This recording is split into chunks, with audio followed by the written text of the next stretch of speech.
All right, let's talk about Dr. Stone, because this isn't just another anime. It might actually be one of the most practical, honest-to-goodness survival guides ever created. I mean, really think about it. If everything we know just stopped.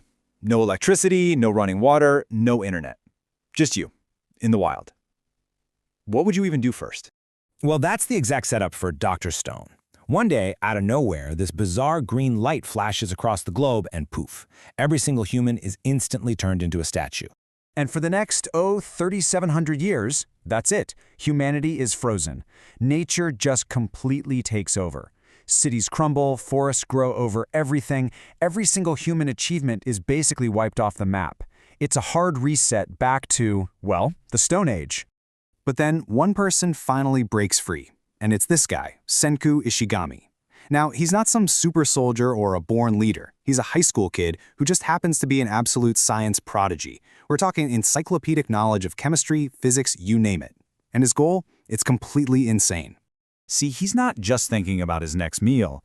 He wants to rebuild the entire modern world. All 2 million years of human progress, all from scratch, starting with literally nothing but his brain and 2 hands. And you see his genius right away in how he tackles this. He follows this super logical, step-by-step roadmap. First up, he needs a revival fluid to wake everyone else up. Then, believe it or not, soap, which is totally crucial for chemistry and hygiene.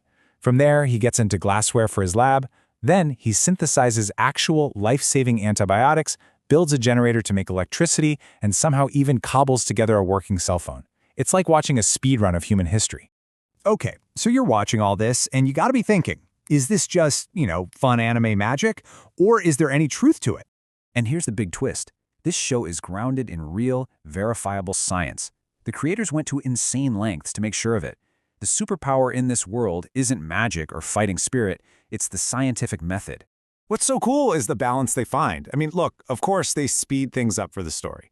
Senku builds these incredible inventions in like a week, and his experiments always work on the first try. But the principles behind it all, the actual chemistry to make those sulfur drugs, the physics of how a generator works, that stuff is all theoretically sound. And you can go online, fans and actual scientists have picked it apart, and the consensus is pretty clear. The core ideas are legit.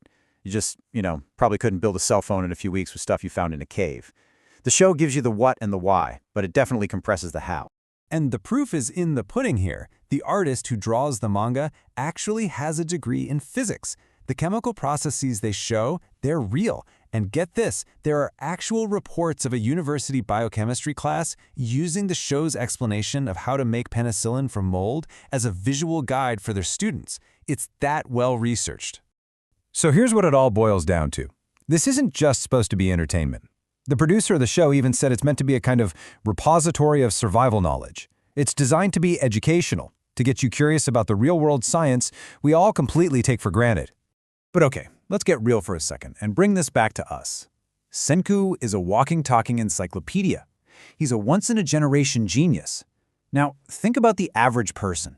Most of us can read, do some basic math, but how many of us know which plants will kill you, how to build a shelter that'll actually keep you dry, or the first thing about making fire without a lighter? Because in a real reset, those are the skills that matter first. Before you can even think about building a lab, you need the mental toughness to just keep going, what the show calls day after terrible day. You need basic survival skills, pure resourcefulness. And most of all, you need the scientific method itself, that simple process of observing, guessing, and testing. That is humanity's single greatest invention. Which brings us right back to the beginning. Dr. Stone lays out this incredible blueprint for rebuilding the world.